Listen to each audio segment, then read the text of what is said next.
Back when I was doing my undergrad at Southern Adventist University, I remember there was one particular day where one of my really good friends who lived in Florida surprised me that he was at Southern. He was at the school visiting.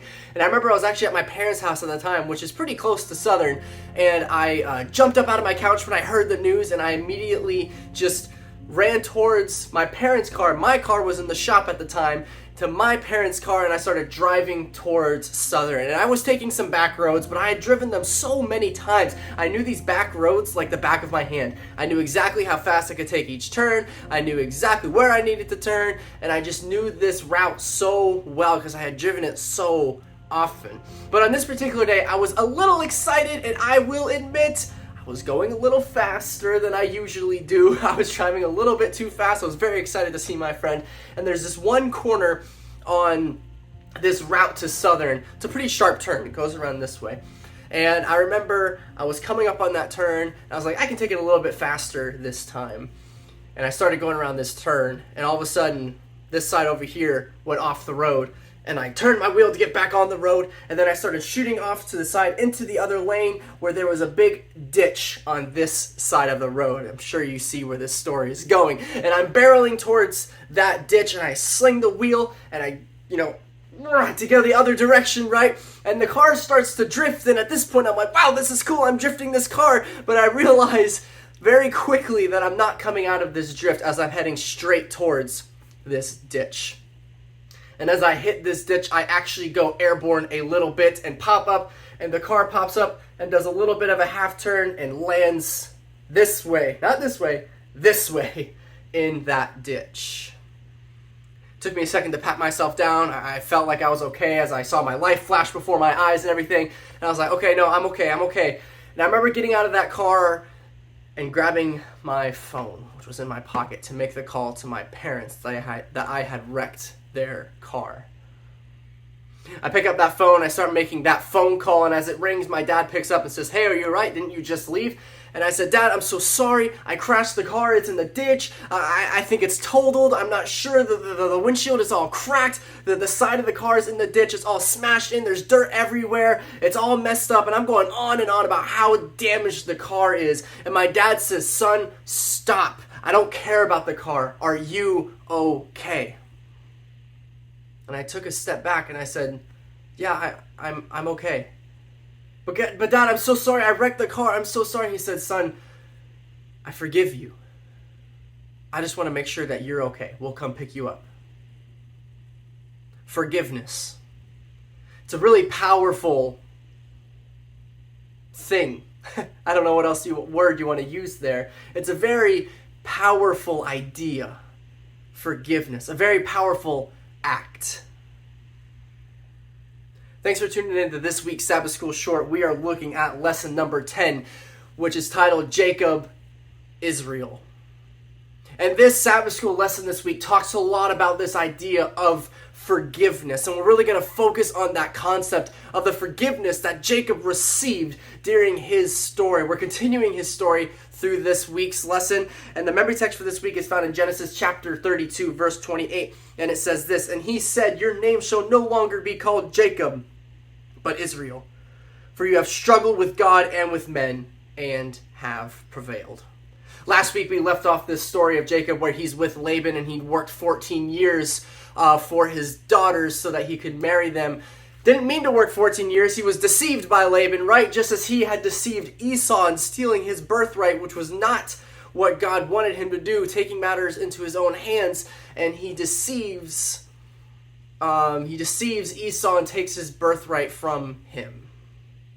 And at this point of the story, Jacob is now leaving Laban and he's going off. And in this point of the story, he has a wrestling match with a certain man on his journey.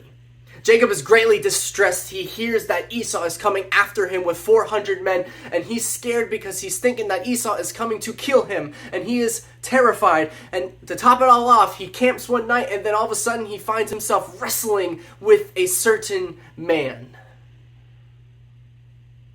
Later come to find out that as Jacob wrestles with this man through the night, he realizes that he's not wrestling with a mere human, but rather he's wrestling with God himself, and he speaks that and voices that. And I really like the lesson and what it highlights here by pulling out this quote from Ellen White in Patriarchs and Prophets, page 197 and 198. It says this: "The error that had led to Jacob's sin in obtaining the birthright by fraud was now clearly set before him.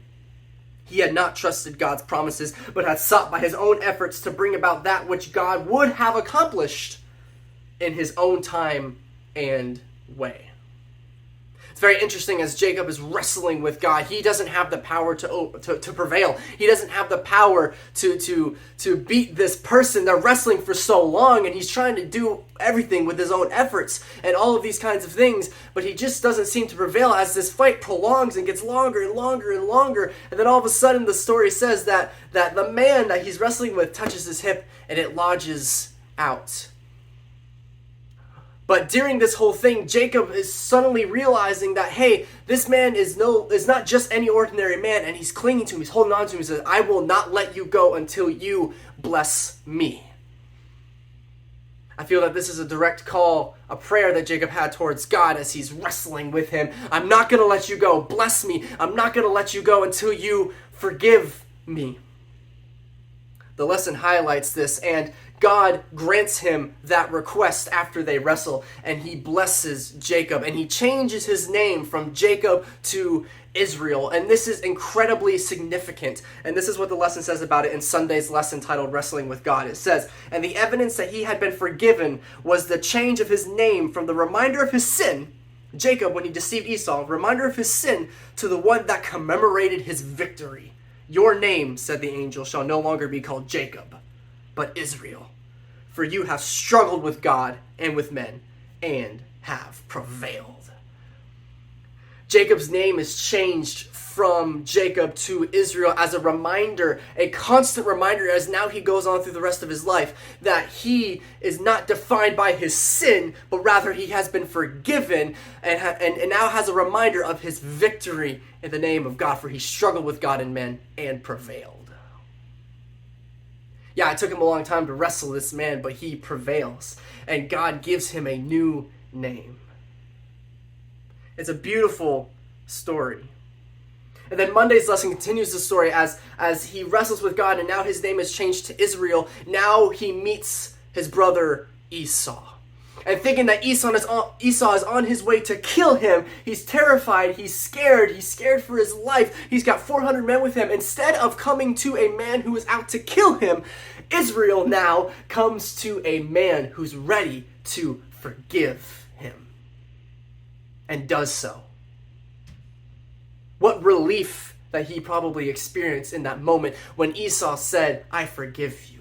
Check out what the lesson says in Monday's lesson. It's titled The Brothers Meet. In the quote here, it says, "Jacob's experience of God's forgiveness at Peniel, where he saw the face of God, is now repeated in his experience of his brother's forgiveness, which he identifies as if he saw the face of God. Jacob lives a second Peniel, the first one preparing for the second one. Jacob has been forgiven by God and by his own brother. Truly, he now must have understood, even more than before, the meaning of grace." This is an incredibly powerful story. The lesson continues to tell the story of Jacob, but I really want to just sit here for a second on this story. Jacob receives forgiveness from God first. God changes his name from Jacob to Israel. He is given a new identity, a name that is a reminder that he is victorious over his past sins, not defined by them. And that is a message for you today, that you are not defined by your sins. You are defined by the words of the living God, that he has spoken over your life, that you are redeemed, a child of God. You are forgiven. And not only that, but Jacob even experiences more grace when he comes to meet his brother Esau, who he thought was out to get him, was out to kill him. But rather he experiences grace from his brother Esau.